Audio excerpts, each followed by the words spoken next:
Donc bonjour à toutes et à tous.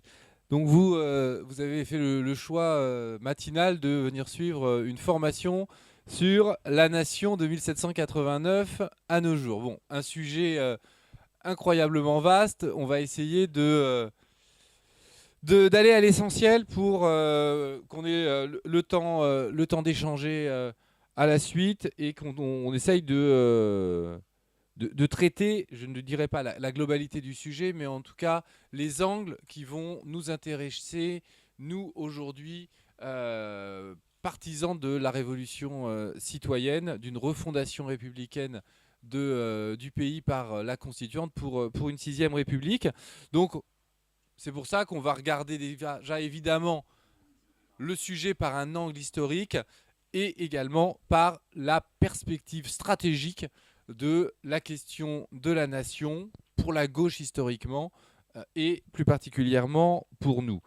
Donc le choix de la périodisation 1789 apparaît assez évident. C'est le moment où le sujet national, la question nationale surgit et d'une certaine manière pour la gauche, c'est aussi le moment de l'apparition de la gauche au travers de la question de la souveraineté populaire avec, vous le savez, le roi qui demande aux personnes opposées au veto d'aller à sa gauche et ceux qui sont favorables au veto royal d'aller à sa droite. La gauche était née ce jour-là sur la question de la souveraineté populaire, d'une certaine manière, sur la question de la nation politique. Parce que c'est cette question de la nation politique contre la nation essentialiste, ethnique de la nation. C'est cette vision essentialiste qui a été promue au XIXe siècle avec toute une mythologie nationale qui a été créée, instaurée au XIXe siècle dans une lecture rétrospective de l'histoire qui affirme que la nation serait d'une certaine manière l'aboutissement naturel de l'histoire du territoire et de sa population, et que donc la nationalité serait une identité sociale quasi immuable. Donc ça, c'est la mythologie nationale au XIXe siècle qui impose cette vision essentialiste de la nation. Au contraire, aujourd'hui, les sciences sociales contemporaines adoptent une lecture constructiviste de la naissance de la nation, constructiviste dans le sens qu'il y a évidemment un besoin pour l'homme de vivre dans un cadre, parce que l'homme est un animal social, mais ce cadre défini, il n'y a rien qui imposait que ce soit celui de la nation. Et donc la nation a été une construction sociale qui est liée aux formes de développement que les sociétés ont prises, que ce soit les forces productives, que ce soit les États, la manière dont les élites ont forgé d'une certaine manière la nation, les nations à l'époque moderne. Donc, de manière schématique, on pourrait dire que la naissance de la nation répond au besoin de légitimer les entités territoriales construites par les États à une époque où cette légitimité ne pouvait plus reposer sur le seul principe dynastique. Avant, vous le savez, hein, un peuple, une religion, un roi. À partir du moment où il y a les révolutions, l'apparition de l'idée de souveraineté, cela disparaît. Il n'y a plus de légitimité au pouvoir par la simple question dynastique. Il faut donc trouver une autre forme de légitimité. C'est la question, c'est l'apparition du modèle national. Donc là, c'est ce qui s'était passé au 19e.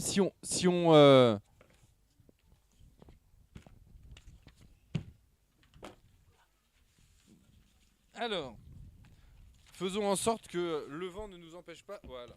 Plein de galets, ça va tenir. Alors, 1789, acte de fondation, on va dire en France, de l'idée de nation, etc. Il y a une histoire proto-nationale, on va dire. Je vais passer très rapidement dessus. Ça remonte au 16e, 17e siècle. l'apparition de la République des Pays-Bas, par exemple, qui dépose le roi d'Espagne parce qu'il l'accuse d'avoir failli à ses devoirs envers ses sujets. Donc c'est un acte de proclamation d'indépendance et remise en cause de la souveraineté d'un monarque. C'est la première fois. 1581. Ensuite, on a la Révolution anglaise, 1688. Je passe très rapidement. Voilà. Ensuite, on a les deux grandes révolutions. La Révolution américaine, la Révolution française, qui affirme l'idée d'une souveraineté nationale et populaire nourrie par les idées des Lumières. C'est la remise en question radicale de l'idée que le pouvoir reviendrait à une monarchie absolue, procédant d'un principe transcendant, dit autrement, le droit divin. C'est l'affirmation de la souveraineté du peuple via ses représentants. C'est, d'une certaine manière, le reflet de la montée en puissance de la classe bourgeoise qui, économiquement, l'emporte sur la noblesse et qui n'accepte plus de ne pas avoir de pouvoir politique. Et donc, le moment clé, le plus symbolique de ce mouvement national, c'est évidemment Valmy, septembre 92, avec pour la première fois une armée populaire. C'est la levée en masse, et donc ce sont des soldats issus du peuple qui vont charger une armée professionnelle, les armées coalisées contre la République, au cri de Vive la Nation. Et c'est la première fois qu'un peuple en armes défait des armées professionnelles au service d'un monarque. Le 19e siècle arrive là-dessus, c'est le siècle des nationalités. Alors, c'est le contre-coup de la Révolution française. Napoléon qui, dans sa vision, poursuit l'œuvre révolutionnaire, mais par bien des aspects le détruit et le réduit à peau de chagrin, entraîne dans ses campagnes une réaction nationale des bourgeoisies des pays qu'il a conquis. On passe ensuite très rapidement le printemps des peuples en 1848, où là aussi il y a des affirmations nationales, etc., etc. Donc en gros, ce qu'on peut retenir, c'est que le 19e siècle est le moment où l'on va passer d'une idée nationale qui était réservée d'une certaine manière à une minorité agissante, une bourgeoisie libérale intellectuelle qui concevait la nation, à une réalité politique de masse selon un processus donc de construction des identités nationales avec la création de traditions, etc. Typiquement, les costumes régionaux, si on prend les costumes régionaux bretons ou autres, personne ne s'est jamais habillé comme ça avant qu'au 19e siècle, on crée la tradition de costumes régionaux, etc. Donc le 19e siècle, c'est le moment où une élite, une bourgeoisie, va créer des symboles nationaux pour asseoir son pouvoir et légitimer d'une certaine manière son pouvoir. On peut parler donc de nationalisation des masses. Alors, 1914-1918. Après 1918, nous avons donc deux conceptions du moment national, avec l'affirmation des peuples, l'affirmation du droit des peuples à disposer d'eux-mêmes. Donc, et là, on a d'un côté donc Wilson, le président américain, qui impose ses 14 points lors des négociations de paix, avec donc le prise en compte des aspirations nationales qui conduit au démembrement des grands empires européens et l'apparition de nations européennes, notamment dans toute l'Europe centrale, l'Europe de l'Est, notamment la disparition de l'empire austro-hongrois qui donne la création de la Roumanie, de la Tchéquie, de la Slovaquie, de la Yougoslavie, etc., etc. Et on a évidemment, dans le même temps, le début de la dynamique des libérations des peuples colonisés dans le monde, avec, on va dire, l'affirmation, donc, et là pour le coup léniniste, de ce droit des peuples à disposer d'eux-mêmes euh, qui conduit, par exemple, le mouvement communiste à porter fortement la question de la décolonisation. Et donc, entre 1945 et 1970, cette dynamique s'est fortement accrue et le modèle de l'État-nation européen se trouve, en fait, d'une certaine manière, réapproprié par les mouvements de libération et les bourgeoisies nationales des peuples opprimés. Et ce modèle se généralise au niveau mondial. En gros, voilà comment on peut décrire le développement de l'idée nationale de manière très schématique et très rapide. J'en ai bien conscience et vous me pardonnerez ces raccourcis vu le temps que nous avons pour traiter le sujet. Et on a ce cadre. Alors évidemment, on a des dévoiements de l'idée nationale. C'est le nationalisme et l'impérialisme. Le côté obscur de la nation, d'une certaine manière.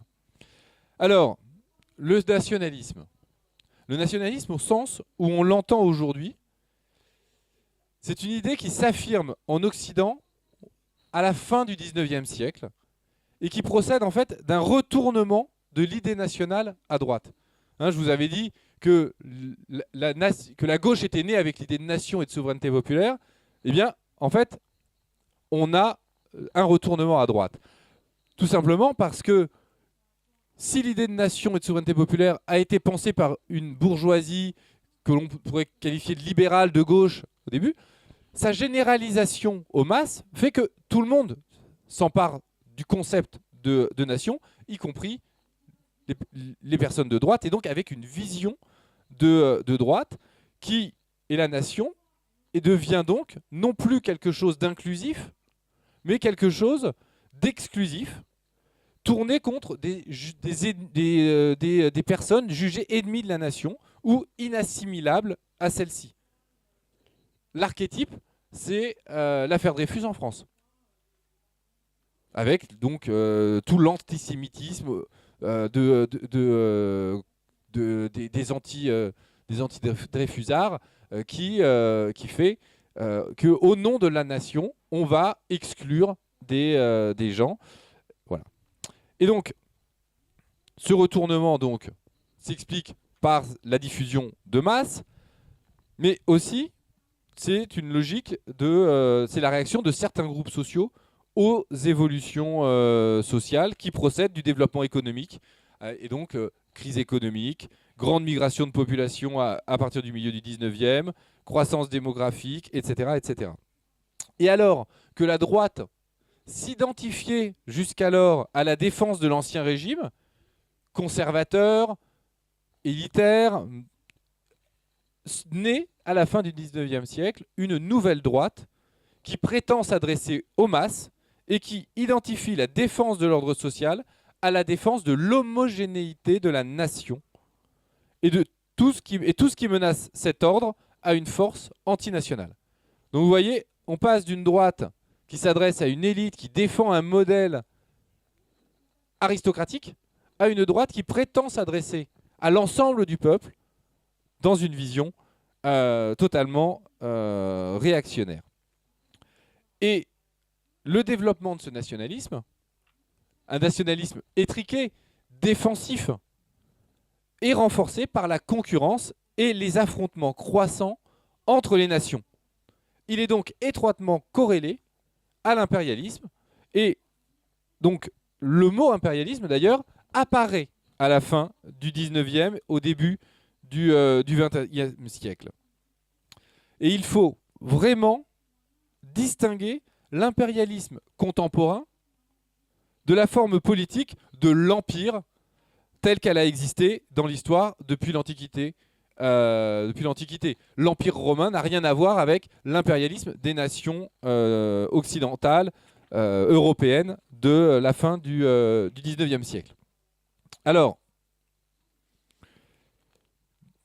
l'impérialisme contemporain, dans sa forme extérieure, c'est la concurrence entre États-nations occidentaux, européens, pour le partage du monde et la constitution d'empires coloniaux où une nation métropolitaine domine des colonies en périphérie, avec un appareil idéologique qui sert à légitimer cette domination. Et dans sa logique de développement, l'impérialisme procède d'un moteur économique. Il est étroitement lié au développement du capitalisme et à son besoin de s'étendre spatialement pour assurer sa reproduction et son accumulation de capital et de richesse. Et donc cette dynamique débouche sur l'expansion des États-nations, qui sont donc en fait les moyens, les vecteurs de projection de leur capitalisme national. Donc nationalisme et impérialisme se nourrissent l'un l'autre et sont évidemment à l'origine des conflits et des crimes de masse du 1er XXe siècle. Qu'il s'agisse de la guerre de 14-18, qu'il s'agisse évidemment de sa réplique de la deuxième guerre mondiale. Alors, après 1945, les rivalités se sont atténuées. La décolonisation entraîne la disparition des grands empires européens. La guerre froide, qui partage le monde entre deux puissances impériales nucléaires qui ne peuvent donc plus s'affronter directement, et ne le font donc que sous forme de conflits périphériques. L'apparition de l'ONU, qui d'une certaine manière permet l'institutionnalisation des relations internationales, tout cela contribue à l'apparition de nouvelles formes d'impérialisme qui aujourd'hui un impérialisme, on va dire, informel, culturel, plutôt que des formes de domination coloniale. Alors,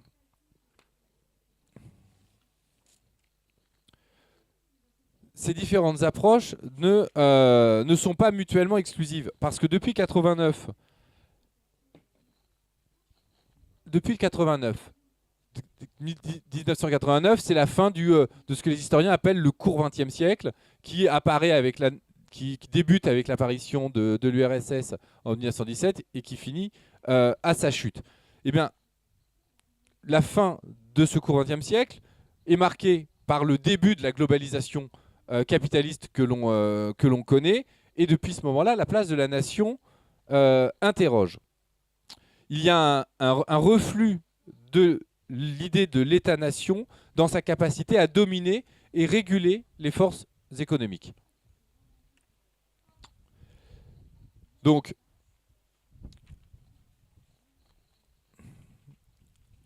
en fait, après la Deuxième Guerre mondiale jusqu'en 1970, on a d'une certaine manière un État-nation qui, on va dire, une entrée de l'économie dans la société et le politique, où on a une soumission à un ordre économique et international dominé par l'État-nation, où les choses se passent dans le cadre de l'État-nation. L'État régule l'économie sur un modèle d'économie mixte, avec un secteur socialisé, nationalisé, et un État-providence redistributeur. Et le modèle le plus abouti, ce sont dans les pays qui sont au centre du modèle et du système capitaliste. À partir de 1970, on a une rupture, une bascule, avec des forces économiques qui se déchaînent, qui reprennent le pouvoir en dehors, en fait, de ce cadre et du contrôle de l'État-nation. Et donc, face à cette nouvelle réalité néolibérale, l'État-nation peut apparaître comme impuissant, et une impuissance croissante face à ces forces économiques. Et les enjeux économiques apparaissent également comme ayant changé d'échelle. Leur régulation ne pourrait plus se faire au sein du cadre national, mais devrait se faire au cadre d'un cadre transnational, au-delà de la nation, ce qui conduit des penseurs à aller vers l'idée de la fin de l'idée nationale. C'est tout le mouvement de la fin de l'histoire où le monde allait se développer dans une globalisation néolibérale sous l'hégémonie des États-Unis. Bon, on a vu que tout ça, ça ne fonctionne pas, que la crise de 2008 produit un effet boomerang avec un retour du fait national et d'un monde et l'apparition de nouvelles nations, de nouvelles revendications nationales, de nouveaux conflits frontaliers sur les cartes. La disparition de l'URSS, c'est ça, c'est de nouvelles nations qui apparaissent, parce que c'est l'explosion, et avec de nouveau les problèmes que l'on a pu connaître lors de la fin de l'Empire austro-hongrois. Donc, on a aussi un renouveau d'une aspiration et d'un discours sur la souveraineté nationale sous des formes diverses. Typiquement, dans les anciens États périphériques, les BRICS, il y a aujourd'hui la volonté d'affirmer une nouvelle puissance économique là où ils étaient dominés ou colonisés. Ensuite, on a dans les pays du centre du système capitaliste une réaction. On voit aujourd'hui un sentiment de déclassement de ces nations et donc le développement de mouvements de réaffirmation du fait national pour essayer de répondre à ce déclassement. C'est typiquement l'accession de Trump au pouvoir, c'est clairement l'arrivée des conservateurs pro-Brexit au pouvoir au Royaume-Uni. En vérité, il s'agit d'un nouveau national-libéralisme. Il est déjà l'admis, je vais essayer d'accélérer. Alors, une fois qu'on a vu ce cadre général, se pose la question de la gauche face à la nation, qu'on pourrait résumer dans la question l'internationalisme avec ou contre la nation. Alors, comment la gauche s'est-elle positionnée face à la nation? Qu'on a vu, la gauche apparaît d'une certaine manière au moment où l'on tranche la question de la souveraineté nationale, donc de l'existence même de la nation politique telle qu'on la conçoit en France. Et donc, il n'y a pas une réponse claire, nette, la gauche pense ça de la nation, parce qu'il y a des réponses ambiguës qui ont évolué tant au sein de familles politiques qu'au cours de l'histoire. Alors, déjà, comment peut-on définir la nation à gauche? Il n'a jamais existé une définition de référence de la nation. Par contre, il faut très clairement réfuter l'idée que la droite, l'extrême droite, met en avant que la nation est un impensé de la gauche, que la gauche n'en a rien à faire de la nation, que nous sommes des antinationaux, etc. Par contre, les idées, la manière dont la gauche, les penseurs de gauche, les mouvements politiques de gauche ont défini la nation a toujours été loin, très loin, du nationalisme et du sens que la droite donne à la nation. Ça, c'est clair. Et ça, c'est clair que sur la question nationale, nous ne sommes absolument pas d'accord avec la droite. Donc, la définition que la gauche donne à la nation, pour le coup, est constructiviste, dans le sens que je vous expliquais au début de mon propos. La nation est considérée comme une formation sociale qui est le produit de l'histoire.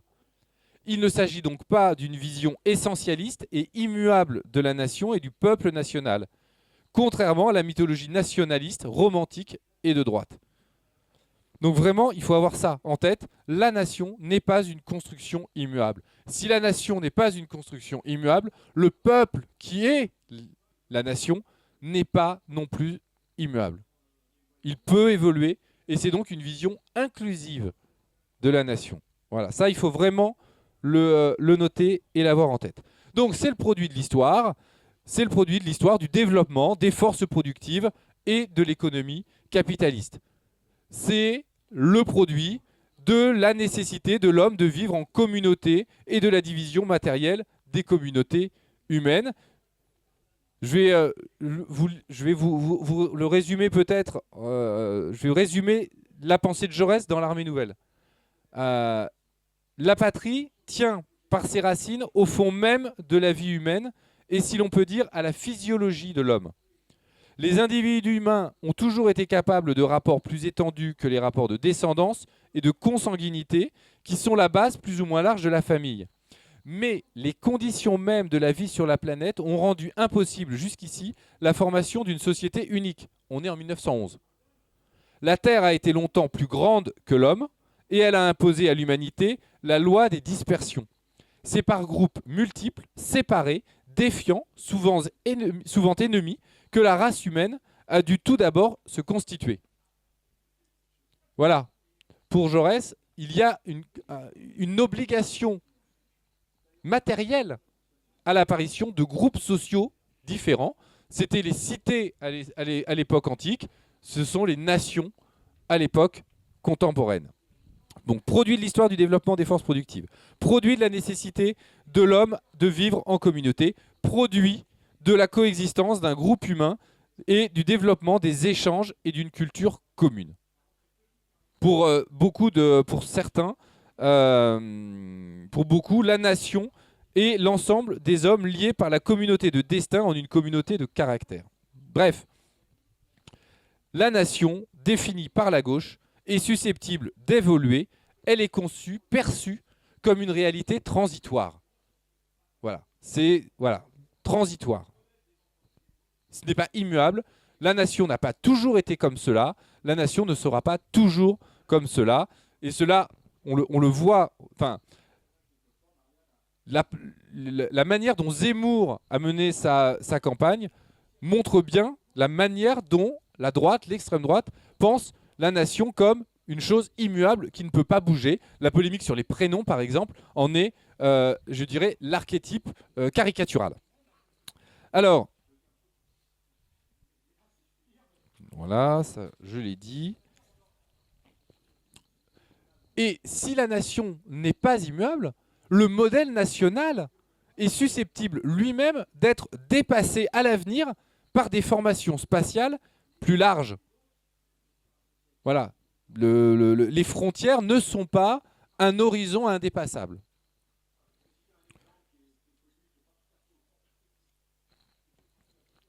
Donc, si la nation est inclusive, elle est évidemment ouverte à des apports extérieurs, étrangers, etc. Ce n'est pas pour rien si, à l'origine même de la nation en France, dans la constituante de 1700, dans la convention, de 1792, il y avait des conventionnels étrangers qui n'étaient pas français, mais qui ont pu être élus parce qu'ils se reconnaissaient dans le mouvement national, dans le mouvement révolutionnaire, dans les principes portés par la Révolution française, et que cela ne posait de problème à personne. Et la question du droit de vote, la question de l'éligibilité des étrangers n'était en aucun cas une question pour les conventionnels. Et on voit bien les effets au XXe siècle de toute l'idéologie nationaliste du XIXe sur ces questions-là. Alors, si on peut dépasser la nation, comment la gauche a pensé cette idée du dépassement de la nation? Alors, ça nous amène à la question de l'internationalisme. L'internationalisme peut d'abord être approché comme une pratique politique concrète. Depuis l'origine du mouvement ouvrier au milieu du XIXe siècle, cette pratique s'est incarnée de la façon la plus matérielle sous la forme des internationales. Alors je ne vais pas me lancer dans une histoire des différentes internationales. Je vais vous citer les trois principales. Hein. La première internationale fondée en 1964 à Londres, notamment par Karl Marx. qui a échoué, qui s'est effondré à la fin des années 1870, la deuxième, la troisième, etc., etc. Aujourd'hui, de manière paradoxale, au moment où les liens internationaux sont les plus faciles, les plus rapides, où nous sommes capables de faire des visioconférences avec des personnes aux quatre coins du monde en un claquement de doigts, jamais les internationales ouvrières ou socialistes ou communistes, etc., n'ont été aussi faibles ou voire inexistantes. Donc là, on a un paradoxe. Alors,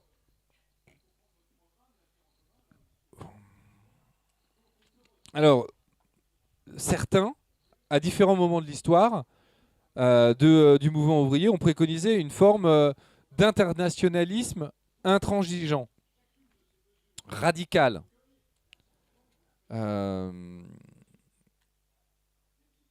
Alors, c'est... on va dire que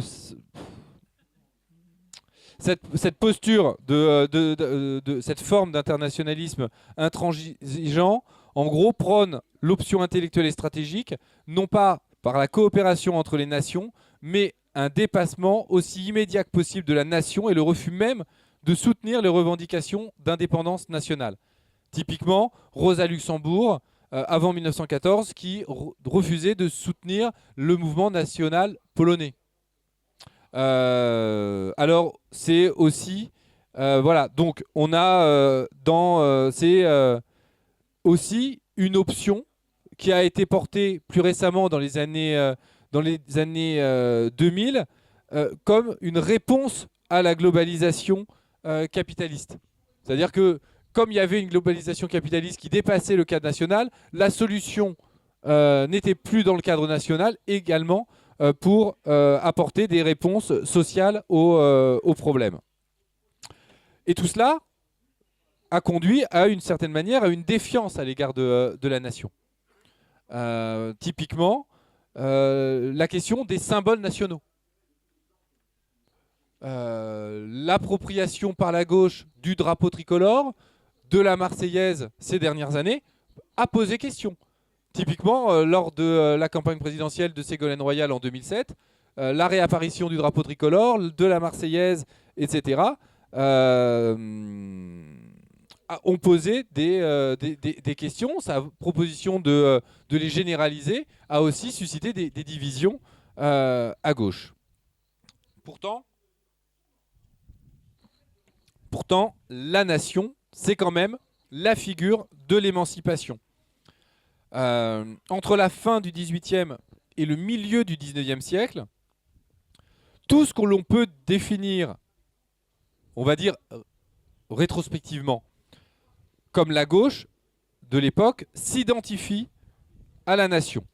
Donc je vous parlais du Vive la Nation des soldats de Valmy, mais la nation, c'est l'affirmation de la souveraineté populaire contre le principe dynastique.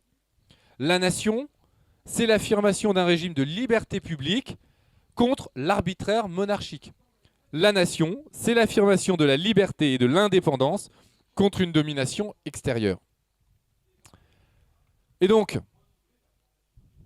ce premier nationalisme émancipateur et lié au libéralisme politique peut correspondre à trois grandes vagues. Donc, trois grandes vagues, la révolution de 1789, les mouvements nationaux contre l'invasion bonapartiste et napoléonienne, le printemps des peuples de 48, comme je vous le disais.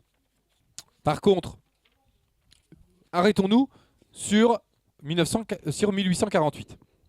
1848 est important parce que 1848 marque une forme de divorce ou de distinction entre toutes ces revendications qui étaient jusque-là vues comme indissociables. Février 48, le mouvement ouvrier, le mouvement républicain participent de la même révolution. Ils veulent instaurer une république en France, persuadés que cela allait aboutir et conduire à une amélioration de la vie des ouvriers. La répression du mouvement ouvrier de juin par les forces réactionnaires, mais républicaines, marque une rupture entre mouvement ouvrier et mouvement républicain. La République peut être répressive face au mouvement ouvrier. Et donc, cela pose de nouvelles questions. Et donc, le mouvement ouvrier se constitue alors en partie seulement, dans une plus grande distance à la revendication nationale. Et cela d'autant plus que dans la pensée de Marx, dans ses écrits, la nation est un cadre qui doit être nécessairement dépassé. Mais pour autant, cela n'épuise pas l'appropriation du signifiant national par toute une partie du mouvement ouvrier. Notamment parce que dans la fin du 19e, dans les différents pays d'Europe, les différents partis composant le mouvement ouvrier se nationalisent.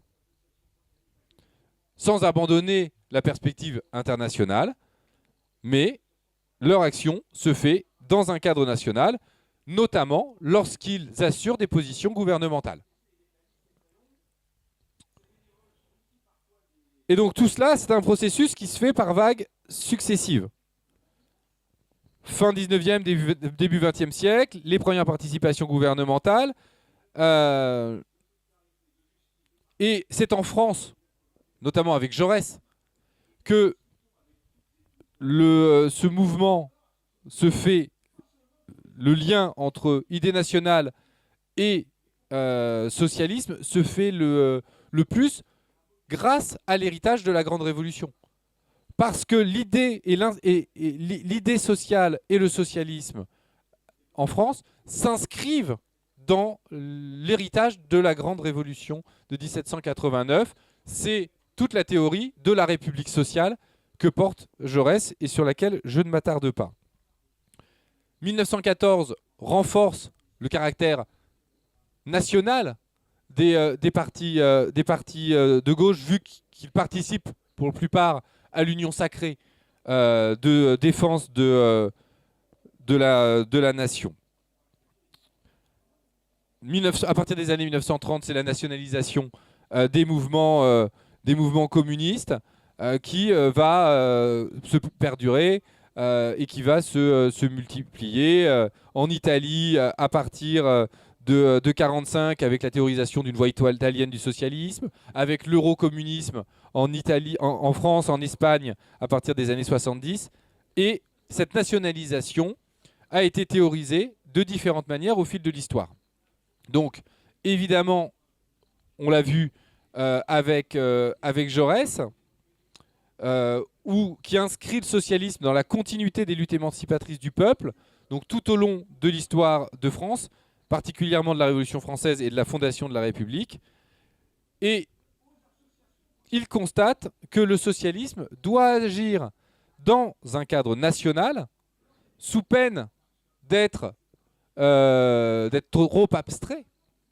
Et il lui fixe comme mission d'arracher cette patrie au monopole d'une petite caste et de la réaliser véritablement en faisant la propriété commune de tous à travers la démocratie et la République sociale.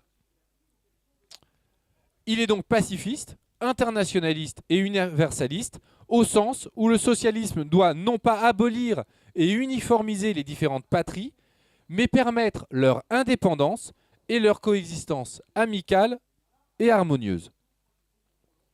Bon, je ne reviendrai pas sur la manière dont Gramsci lui-même théorise cette forme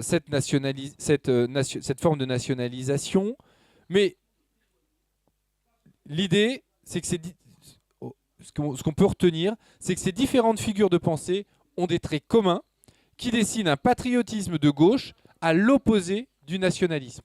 Et donc, on a donc là deux notions, le patriotisme, ce qui s'oppose au nationalisme. Un patriotisme qui est donc la nécessité d'agir dans un cadre national, mais avec l'horizon de l'internationalisme conçu comme l'harmonie des nations libres et une conception inclusive de la nation, l'idée que la nation et la patrie ne se réalisent véritablement que quand elle a un contenu émancipateur et social, qu'elle appartient à tous ses citoyens. C'est le fondement de l'État social contemporain. Alors, au-delà de l'Europe, c'est autour de l'indépendance nationale et contre l'impérialisme colonial que se sont organisées une grande partie des revendications et des mouvements émancipateurs du XXe siècle. Le positionnement des mouvements ouvriers des pays occidentaux et coloniaux face à ce mouvement de fond n'a, lui, jamais été univoque. D'un certain côté, on a eu une tradition qui a manifesté un scepticisme vis-à-vis des revendications anticoloniales, qui était devenu un point aveugle ou sacrifié. Mais heureusement, un autre courant historique a, lui, épousé résolument les revendications anticoloniales. Je pourrais y revenir si vous voulez, mais j'avance. Alors, j'avance sur ma troisième partie et d'une certaine manière conclusive. Que faire de la nation aujourd'hui ? Que faire de la nation aujourd'hui ? La nation est aujourd'hui un enjeu stratégique. On l'a vu, la globalisation économique peut être vue comme réduisant l'État-nation et la souveraineté populaire à l'impuissance. Avec donc, pour conséquence, le fait que nous ayons des autorités privées qui étendent leur pouvoir sur une grande partie de la vie des citoyens et qui constituent d'une certaine manière de nouvelles féodalités. Le peuple est dépossédé, les services publics sont démantelés, privatisés, les biens communs sont accaparés par les profiteurs, notamment en ce moment les profiteurs de crise. Et donc il y a une montée des inégalités, une glaciation de la stratification sociale, et donc, on peut le dire, une reproduction sociale qui aboutit à la constitution d'une nouvelle forme d'aristocratie coupée du peuple. Et donc, si on le résume, un mouvement qui s'apparente de plus en plus par certains aspects à l'avènement d'un nouvel ancien régime, d'un néo-féodalisme, un mouvement en rupture avec toutes les conquêtes et les constructions de l'État-nation démocratique et social du XXe siècle. Donc face à cet état de fait, les mouvements de contestation qui ont surgi partout dans le monde, notamment depuis la crise de 2008, se caractérisent en partie par un usage du référent national et populaire. C'est ce que Jean-Luc Mélenchon a analysé au travers de la théorie de l'ère du peuple, et je vous renvoie à ses conférences, à ses écrits sur le sujet. Mais cet usage est protéiforme et peut se faire dans des sens contraires. Donc, évidemment, on a les révolutions citoyennes qui, qu'il s'agisse du printemps arabe ou en Amérique latine, se caractérisent par l'appropriation du signifiant peuple et du drapeau national dans un sens progressiste. Une demande de souveraineté populaire, de justice sociale. Mais en face, on a un nouveau national-libéralisme. Les victoires d'une droite réactionnaire, c'est l'élection de Trump, c'est l'élection des pro-Brexit au Royaume-Uni, qui se font à travers l'invocation du référent national et de la souveraineté populaire. Le Make America Great Again, le Take Back Control au Royaume-Uni. Et en fait, la référence à la souveraineté est tellement omniprésente que même les défenseurs avoués d'un approfondissement de la globalisation économique néolibérale masquent leur politique par l'invocation d'une souveraineté. Macron, par exemple, ne cesse d'avoir l'idée de la souveraineté, notamment la souveraineté européenne, à la bouche. A contrario, le référent de classe, largement invoqué par le mouvement ouvrier et la gauche au XXe siècle, semble avoir perdu de sa force symbolique et mobilisatrice. Aujourd'hui, le référent national parle beaucoup plus que la notion de classe. Alors la matérialité des classes sociales, on le sait, ne fait pas la conscience de classe. La classe en soi ne fait pas la classe pour soi, comme dirait Marx. Alors, on le voit, le référent national populaire est mobilisateur. Il exprime une demande de souveraineté, une demande de justice, mais il peut être approprié dans différents sens et utilisé pour construire l'adhésion à des projets différents.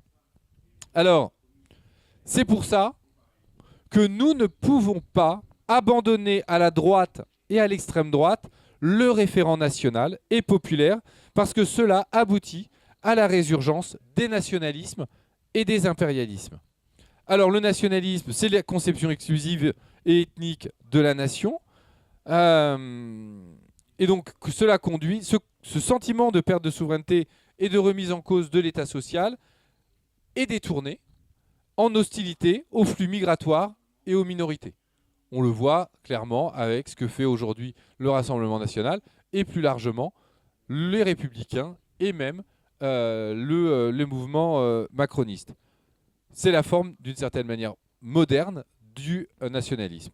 Alors, la forme moderne de l'impérialisme défend, lui, une conception donc égoïste, étriquée de l'intérêt national, contraire à toute coopération internationale et à l'intérêt général humain, notamment face aux enjeux climatiques. C'est la politique de Trump de confrontation ouverte avec la Chine et de mise en œuvre d'une politique climato-sceptique. Alors, nous devons nous réapproprier le référent national et populaire au service de l'émancipation. Notre tâche politique est bien sûr de ne jamais oublier et de redonner force au référentiel de classe, évidemment, mais aussi de nous approprier ces références nationales populaires qui sont aujourd'hui fortement mobilisatrices. Et il s'agit évidemment de leur donner un sens émancipateur. Ne pas l'abandonner à la droite et à l'extrême droite. C'est ce que nous voulons faire à travers la théorie de la révolution citoyenne. Nous nous proposons donc d'agir d'abord à l'échelle nationale et de lui donner un sens de progrès. Alors je pourrais vous citer Jean-Luc Mélenchon. Bon allez, je le fais. Je cite. « La nation est aujourd'hui l'horizon de la souveraineté populaire. On peut en rêver d'autres, transnationaux, mais ils sont aujourd'hui inexistants. On ne peut pas uniquement penser la démocratie dans des termes abstraits sans réalité matérielle. La démocratie a sa possibilité d'exercice de masse inscrite dans l'État-nation à l'instant où nous parlons. Le sentiment patriotique dont je me réclame est celui-ci. Il est lié à l'idée républicaine, à l'idée de la souveraineté populaire comme pierre angulaire de la nation. En France, plus qu'à d'autres endroits, il est facile d'identifier le projet national à notre camp. Nous avons un drapeau et un hymne issus d'une révolution populaire. Notre devise dit liberté, égalité, fraternité. La nation, chez nous, procède de la République. Bon voilà, en 10 lignes, il a résumé ce que je vous ai dit en 40 minutes. Mais voilà l'idée. On peut le dire, une patrie pour toutes et tous, républicaine jusqu'au bout. Et donc, le rejet du système politique et économique et l'aspiration du peuple à retrouver sa souveraineté se manifestent aujourd'hui en France par une double crise. Ce sont les mouvements de contestation traditionnels, le mouvement social, mais également inédit, les gilets jaunes. Et c'est un phénomène de grève civique, l'abstention et le désintérêt pour la vie politique partisane en dehors de l'élection présidentielle. Donc, cette crise traduit un double sentiment. Les citoyens ne se sentent plus représentés au sein des institutions. Le jeu partisan et institutionnel n'exprime plus leurs aspirations. On l'a vu, hein, les gilets jaunes, l'abstention, c'est exactement ça. Le deuxième chose, c'est qu'ils estiment que le vrai pouvoir n'est plus dans les institutions, que la démocratie est vidée de son contenu. Et donc, face à ce sentiment de dépossession, nous voulons remobiliser la nation dans son sens révolutionnaire premier. C'est le Vive la nation, qui est une affirmation de la souveraineté populaire. Le peuple, c'est la nation. Et donc, il faut fédérer largement le peuple autour d'une aspiration commune. Refonder le peuple citoyen à travers un grand moment de politisation, redonner le pouvoir au peuple en refondant les institutions, c'est l'ambition de la Constituante. La Constituante, ce n'est pas juste fait pour passer à la 6e République. La Constituante est un moment politique fondamental. C'est le moment où le peuple se refonde en peuple politique. C'est le moment où le peuple refait nation. C'est donc passer à la 6e République en dehors d'un processus constituant conséquent n'a pas de sens, ne résoudra pas les problèmes.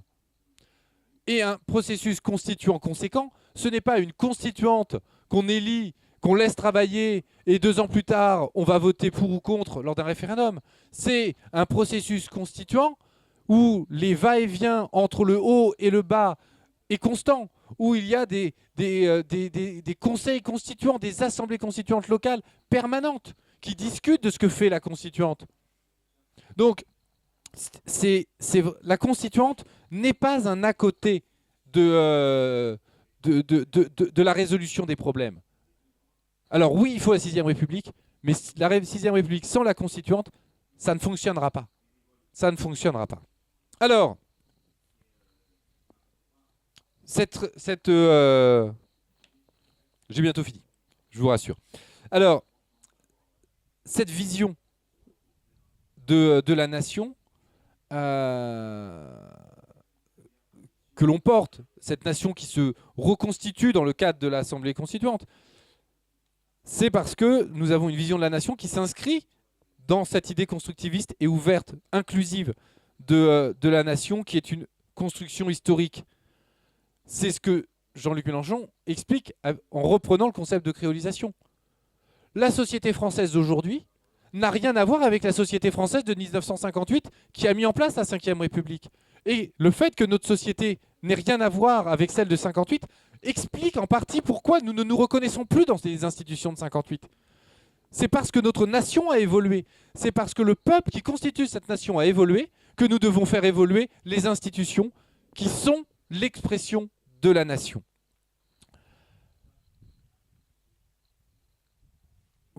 Parce que depuis son origine, le peuple français est un peuple politique qui n'existe que par son acceptation de la loi et son acceptation des institutions qui régissent sa vie politique.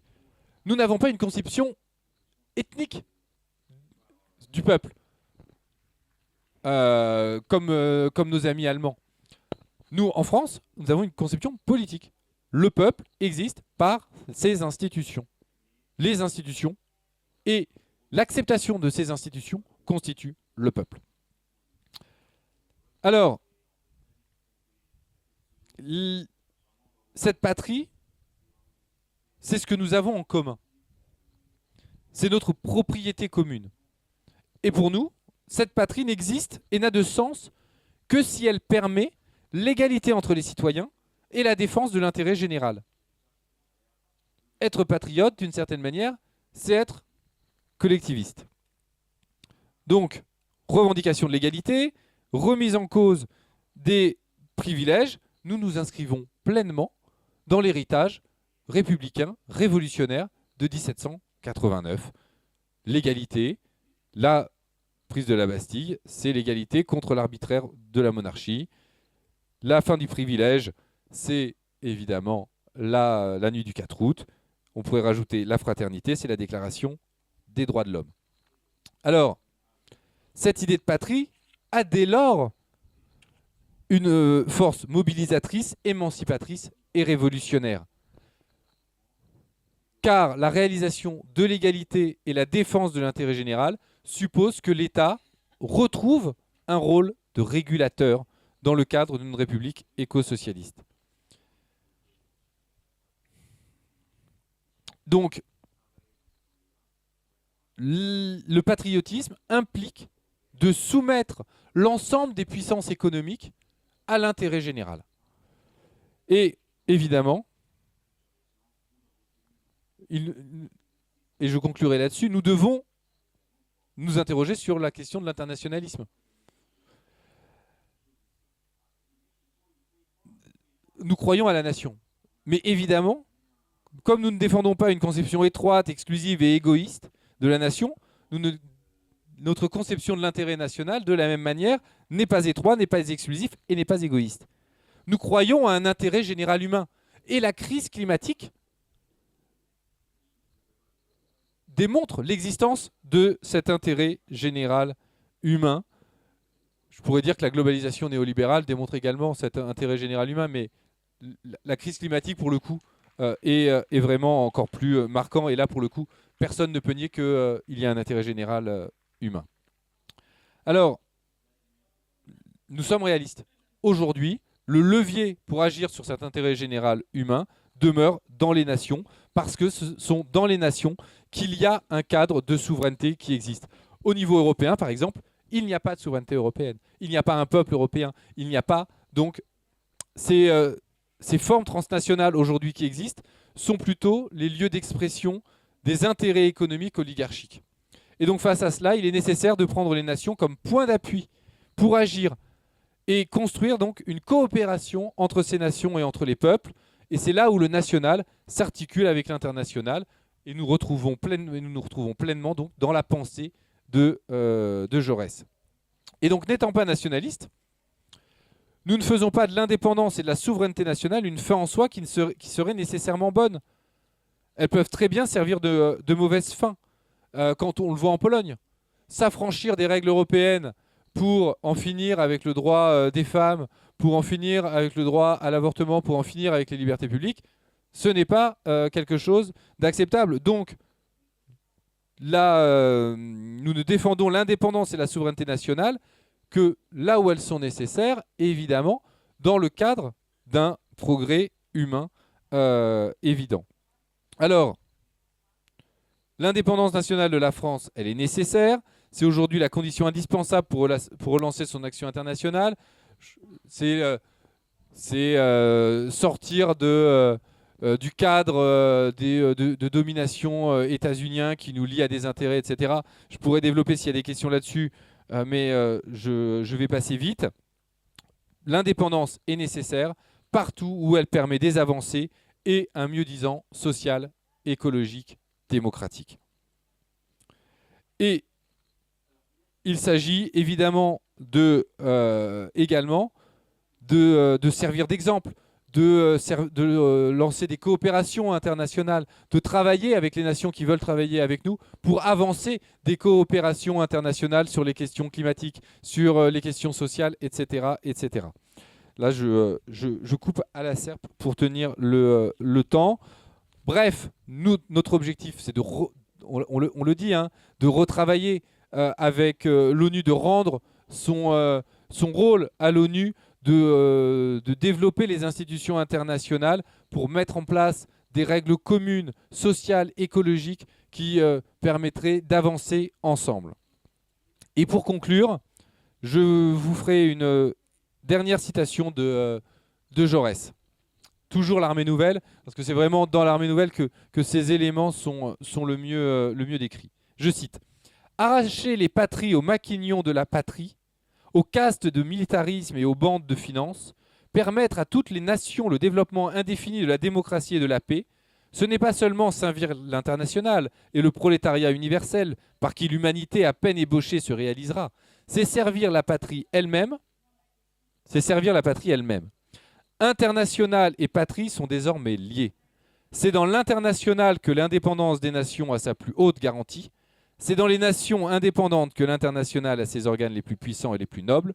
On pourrait presque dire, un peu d'internationalisme éloigne de la patrie, beaucoup d'internationalisme y ramène, un peu de patriotisme éloigne de l'international, beaucoup de patriotisme y ramène.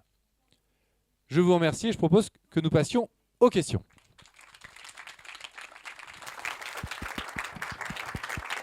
Allô, allô. Alors, on va prendre les questions qu'on va essayer de prendre de façon paritaire. J'ai vu. Merci beaucoup. J'ai deux questions. La première, tout à l'heure, vous avez parlé des 12 points du président Wilson.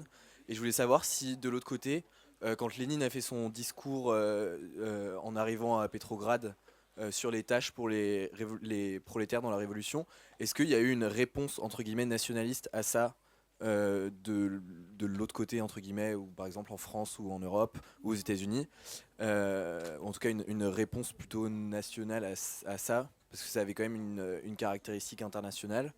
Et ma deuxième question, c'est, je l'avais noté parce qu'elle est un peu... Oui, parce que tout à l'heure vous parliez de Gramsci et je m'intéresse un peu aux travaux de Chantal Mouffe et Ernesto Laclau et notamment sur leur côté un peu normatif. Et est-ce que tout le travail qu'ils ont fait sur l'idéologie, ça peut nous éclairer sur le processus de construction de l'identité nationale et sur les processus nationalistes en tant que tels? Merci.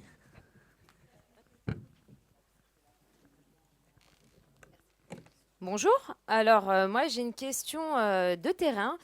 Pendant les législatives, j'étais candidate dans les Yvelines et en même temps intérimaire en banque. Et donc, comment on peut rassurer les électeurs et en même temps les personnes non politisées? Parce que quand on leur parle de révolution, rupture, 6e République, marxisme, pour eux, ils ont peur. Donc, ils pensent qu'on agisse contre la France, contre leurs intérêts. Alors que justement, nous, les personnes précaires, on fait tout ça pour eux. Mais sauf qu'ils ne veulent pas en entendre parler. Et aussi, donc, c'est comment les rassurer et en même temps leur parler à la fois de politique et d'histoire sans que ce soit ennuyant et chiant. Et malheureusement, quand on commence à parler de politique, ils coupent le discours. Et alors, si on mène en plus l'histoire de 3e, 4e, 5e République, ils nous lâchent tout de suite. Donc, comment on peut aborder tous ces sujets-là pour qu'ils puissent être sensibilisés? Voilà. Alors, je vais prendre encore 2 questions et après, il faut une série de réponses. Après, on reprend des questions. Oui, il me semble. J'ai repéré pour moi 2 trous noirs dans votre exposé. Il y en a un qui est sur l'Europe, même si vous venez d'en parler un petit peu. Si vous définissez que les institutions définissent le peuple par l'acceptation que le peuple a de ces institutions, aujourd'hui notre vie quotidienne est régie par des lois européennes et ça me paraît un peu court de considérer l'Europe comme étant un partenaire étranger. Ça me paraît bizarre même. Le deuxième trou noir... Le deuxième trou noir pourrait être peut-être le rapport au vivant. Vous parlez du climat, mais je pense que c'est encore plus... à côté de la question du climat, il y a la question de l'extinction, la 6e extinction de masse. Et il faut que les institutions futures prennent en compte la question du vivant et donc d'entités naturelles qui ne parlent pas notre langue. Et il va bien falloir trouver une manière de vivre avec ou de faire en sorte que nous ne les supprimions pas. Et comment introduire dans la constituante ce rapport au vivant? Merci. Est-ce qu'il y a une femme qui veut poser une question?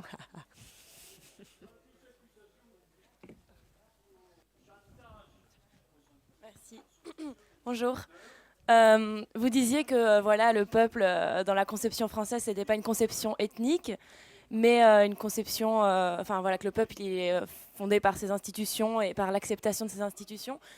Et je pense qu'on est d'accord pour dire qu'aujourd'hui, il y a de moins en moins d'acceptation de ces institutions et que c'est pour ça qu'il y a cette nécessité de faire une 6e constitution.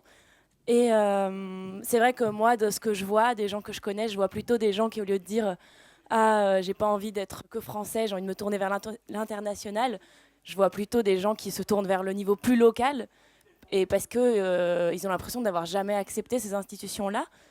Et je me dis que est-ce que c'est vraiment une bonne chose d'attendre l'urgence, de voir qu'en fait il y a une tellement grande partie de la population qui n'est pas en accord avec ces institutions, et au point qu'il faille en écrire une 6e? Est-ce que ça ne devrait pas être quelque chose qui soit fréquent, tout comme on change de président, institutionnaliser le fait que chaque je ne sais pas combien d'années, on réécrit la Constitution en partie, parce qu'on dit qu'on l'accepte, que rien que par le fait de naître en France, on adhère de fait à ces institutions et on fait peuple, mais on n'a jamais signé, quoi. On ne peut pas dire non, moi non merci, je vais aller vivre dans un no man's land et cultiver mon jardin, ça n'existe pas. Voilà. Merci. Je propose de faire une première série de réponses avant de reprendre des questions puisqu'elles sont très vastes. Oui, elles sont très vastes. Alors, attendez, où est-ce que j'en étais? Donc, sur Lénine. Sur Lénine. Bon, moi, il y a donc c'est le congrès de Bakou 1920, en fait, où on a l'internationale communiste qui soutient les indépendances nationales. Et donc, en fait, c'est ça et notamment dans une optique stratégique aussi. Soutenir les indépendances nationales à l'époque des empires anglais et français, cela contribue à réduire la puissance à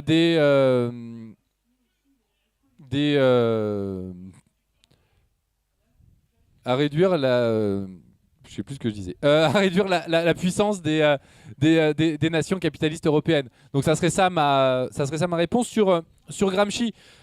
Bon, on n'est vraiment pas très loin de la pensée de Jaurès, parce que lui, ce qu'il va développer comme nation, c'est l'idée de la volonté collective nationale populaire, et l'objectif, c'est dont la formation est l'objectif stratégique du Parti communiste. Et donc, en gros, ce qu'il dit, c'est que le prolétariat doit savoir s'agréger les autres groupes populaires composant la nation pour asseoir son hégémonie et sa légitimité et diriger la nation. Donc, en gros, il doit défendre ses intérêts, mais aussi avoir une empathie pour l'ensemble des revendications, et donc savoir les représenter et savoir construire une alliance autour des revendications communes.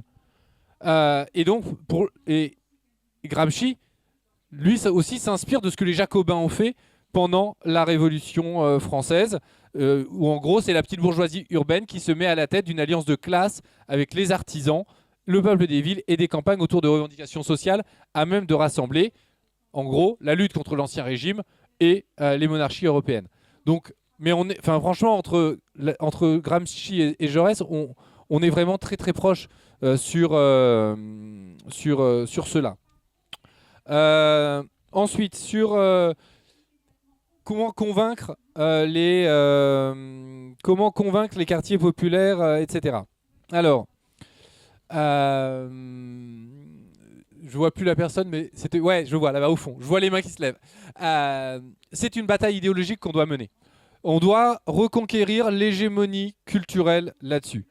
C'est pour ça que toutes les références à la Révolution française, on doit les marteler. On doit les marteler. Mais en plus, on a des dates symboliques qui sont inscrites dans notre calendrier. On a le 14 juillet. Donc là, on a le 4 août. On a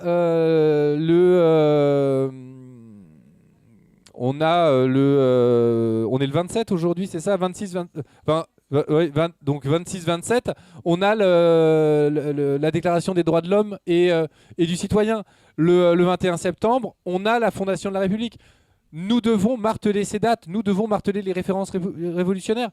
Pourquoi Jean-Luc Mélenchon, pourquoi on a réhabilité la mémoire de Robespierre? Parce que Robespierre, c'est celui qu'ils haïssent plus que tout. Quand je dis il, c'est la bourgeoisie et les forces réactionnaires. Et donc Robespierre, c'est une sorte de mot au but. On dit Robespierre, tout de suite, ils hurlent à la mort. Donc on a besoin de mener cette bataille idéologique. Et le fait de rappeler l'histoire de France, et dans les quartiers populaires, on peut le faire simplement. Ils connaissent la date du 14 juillet. Il suffit de mettre le contenu derrière. On n'est pas obligé de se lancer dans tous les développements intellectuels, etc. qu'on vient d'échanger ici. Des concepts simples peuvent fonctionner, mais en effet, c'est une bataille idéologique. C'est une bataille idéologique que les libéraux mènent depuis très longtemps. Il y a deux lectures de l'histoire de la Révolution française depuis le début. Il y a l'histoire de la Révolution française de Thiers, il y a l'histoire de la Révolution française de Jaurès. Voilà. On a toute la tradition Vauvel, les mots Soboul, Mathiez, et on a François Furet. Voilà, on a deux histoires. Aujourd'hui, c'est clairement la lecture furetiste de la Révolution qui l'emporte. C'est notre devoir de nous battre là-dessus. Voilà, nous devons reconquérir l'hégémonie intellectuelle. Et je pense que les actions que mène, par exemple, le député Léaumont, de faire des fêtes du 14 juillet, de faire des fêtes populaires sur les dates de la Révolution, ça contribue à cette bataille idéologique. Donc voilà, organisons localement nos fêtes des dates révolutionnaires. Je pense que ça peut être une des solutions. Alors, les trous noirs. L'Europe. L'Europe, je ne l'ai pas évoqué, mais la rupture de 2005 est fondamentale. La rupture de 2005 est fondamentale dans ce décrochage des Français et de leurs institutions. L'abstention n'a jamais été aussi forte que depuis 2005 et ne cesse de s'accroître depuis 2005. Pourquoi ? Parce que les Français ont refusé un cadre constitutionnel européen. Ils ont refusé cette constitution. Ils ont refusé ces principes selon lesquels ils devaient être gouvernés par la constitution européenne. Et qu'a fait l'élite, qu'a fait l'oligarchie ? 2 ans plus tard, ils ont adopté les mêmes principes. C'est-à-dire qu'ils nous ont imposé un cadre institutionnel que les Français ont démocratiquement refusé. Donc, nous vivons aujourd'hui, en effet, vous l'avez dit, essentiellement dans des règles européennes, retranscrites dans le droit français, mais dans un cadre européen que les Français et les Françaises ont refusé massivement, 55%, et avec un fort taux de participation. Donc, l'Europe aujourd'hui est une forme institutionnelle que les Français ont refusée. Donc, il n'y a pas... Donc, forcément, cela contribue au décrochage de la population par rapport à ces institutions. Sur le vivant, bah écoutez, oui, le vivant doit... Enfin, pour moi, la place du vivant doit être inscrite dans l'ordre constitutionnel. Mais ça, c'est les travaux de la constituante qui y aboutiront. Parce que nous prônons l'harmonie des hommes entre eux et avec la nature. La nature, le vivant, a toute sa place dans les textes constitutionnels. Alors, on pourrait nous dire que la charte de l'environnement, qui a été adoptée dans les années 90, fait partie du bloc constitutionnel. Donc, d'une certaine manière, on a déjà commencé à, conceptuellement, même si je ne défends pas la charte de l'environnement, hein, qu'on soit bien d'accord, mais l'idée que l'environnement puisse être dans la Constitution, ça existe déjà. En Belgique, ils ont une charte des droits des animaux qui a valeur constitutionnelle. Donc le vivant a toute sa place dans le champ constitutionnel. Je ne sais pas si j'ai répondu à la question, mais voilà, c'est comme ça. Alors, le peuple politique, oui, réécrire la Constitution régulièrement. Mais c'est ce que les Français ont toujours fait. Si on prend l'exemple américain, les Américains ont écrit une Constitution au moment de leur révolution à la fin du XVIIIe siècle, et ils en ont fait un texte sacré. Un texte sacré, ils ne la modifient que par amendement de manière vraiment exceptionnelle. Mais en France, 5 républiques, 2 empires, une monarchie, non, 2 monarchies, le régime de Pétain. Enfin, notre constitution n'est pas un texte sacré.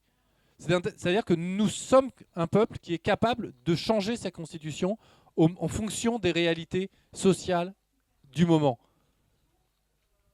La Ve République, elle a été changée, mais quasi 30 fois depuis 1958. Sauf que cela s'est fait exceptionnellement par référendum, et la plupart du temps par des votes de congrès sans que les citoyens ne soient consacrés. Donc, fixer comme principe que la Constitution doit être révisée à période régulière, pourquoi pas ?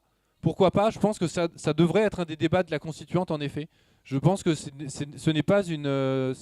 c'est une idée qui peut totalement se défendre, d'autant plus dans une nation comme la France, qui est habituée à changer de constitution. Voilà. Notre peuple est habitué à changer de constitution, et personne ne pense que la Constitution est un texte sacré en France, contrairement aux États-Unis. Donc c'est pour ça que ça, c'est quelque chose qui se défend et je pense que qui est même plutôt, qui serait peut-être même assez sain de le noter comme principe. On a même le temps d'une deuxième salle de Oui, questions. j'allais dire, il est 11h20, donc il nous reste 10 bonnes minutes. Donc je vais prendre 3-4 questions qu'on je vais vous demander de faire relativement bref pour pouvoir donner la parole au plus de monde possible.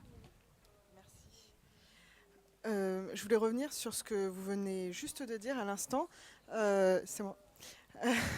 Alors, la Constitution n'est pas un texte sacré, mais il y a tout de même la hiérarchie des normes, la pyramide de Kelsen.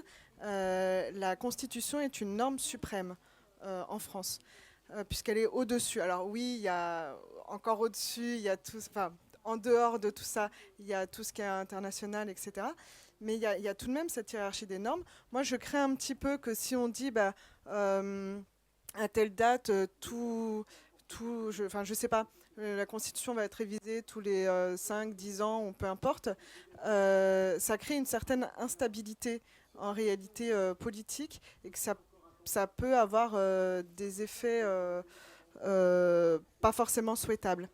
Et juste, c'était pas une question, mais la charte de l'environnement, c'est 2004, c'est pas les années 90.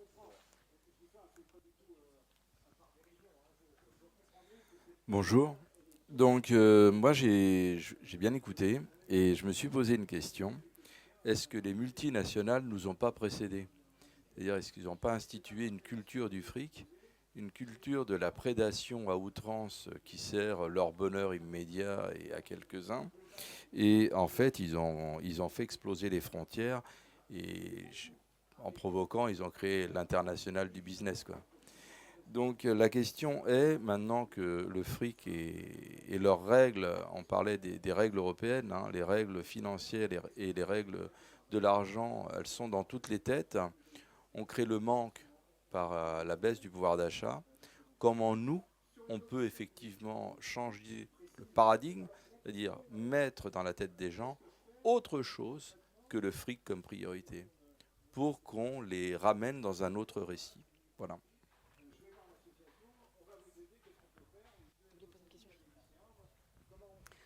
Oui, je suis là. Je voulais revenir sur ce dont vous parliez, de la nécessité de reconquérir le récit historique de la Révolution française pour l'opposer au récit thermidorien qui sévit encore aujourd'hui. Et juste ma question, c'est quelle chance on a d'imposer ce récit tant qu'on n'a pas la main sur les programmes scolaires? Monsieur... Non, mais très rapidement, mais c'était dans la suite de ce que dit Madame, il y a, enfin, les révolutions et l'instauration des républiques, elles ont aussi des aspects contradictoires, hein. La révolution de 89, c'est l'interdiction de toute organisation et du droit de grève.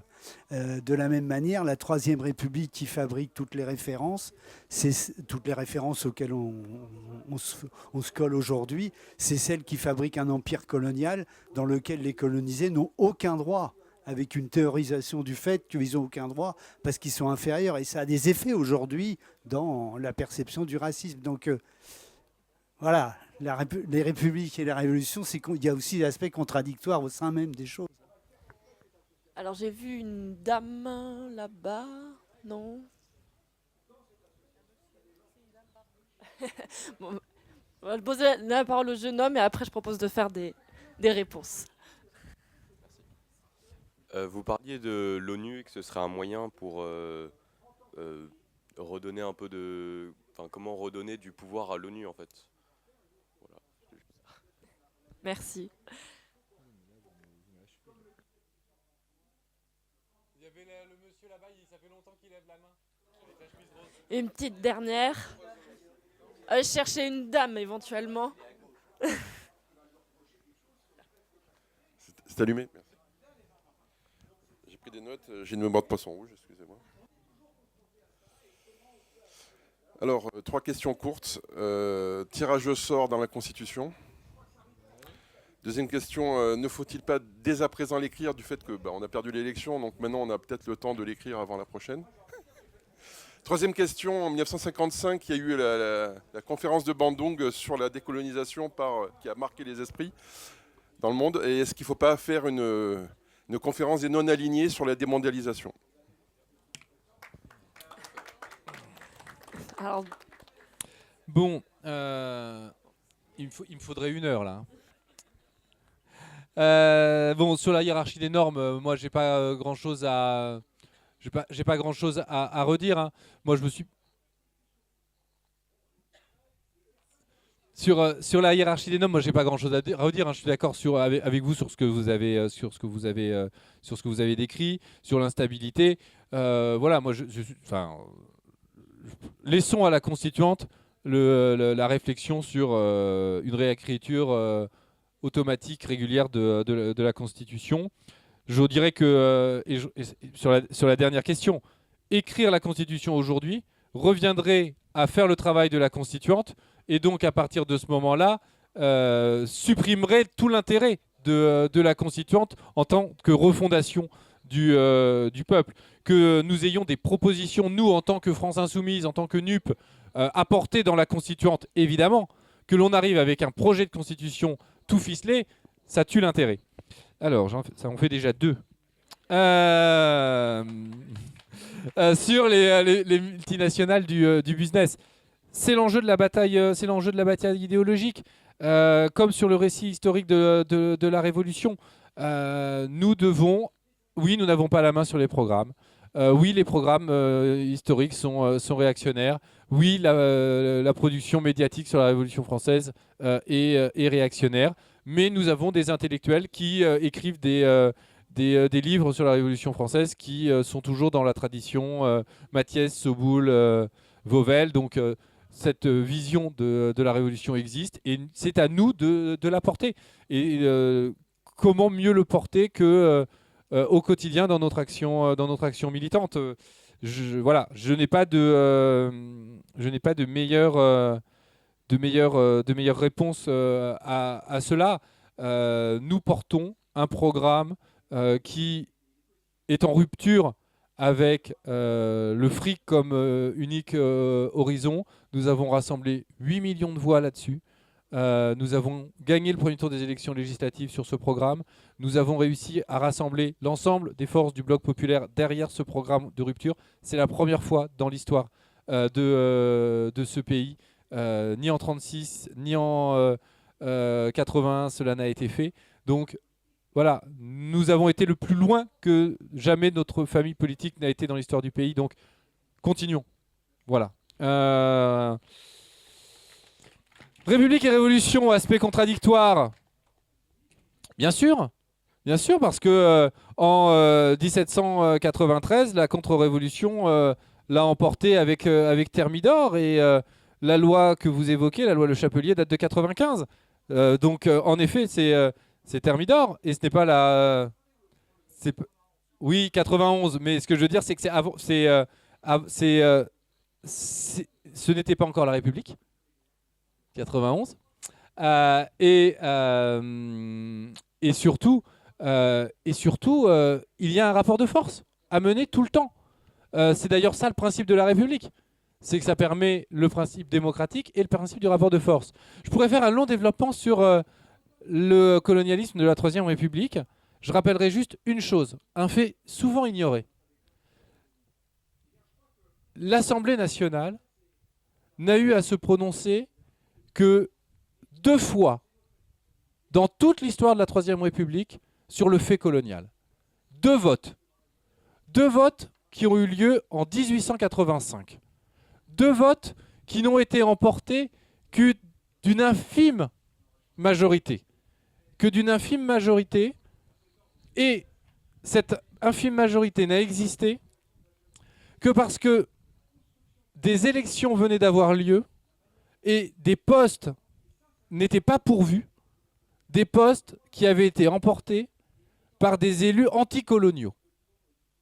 Donc, je ne nie pas le fait colonial sous la Troisième République. Je dis juste que la représentation nationale, le peuple votant, ne s'est exprimé que 2 fois et que dans les 2 cas, si les élus anticoloniaux avaient été validés dans l'Assemblée comme ils le furent quelques semaines après les votes, ces votes auraient été rejetés.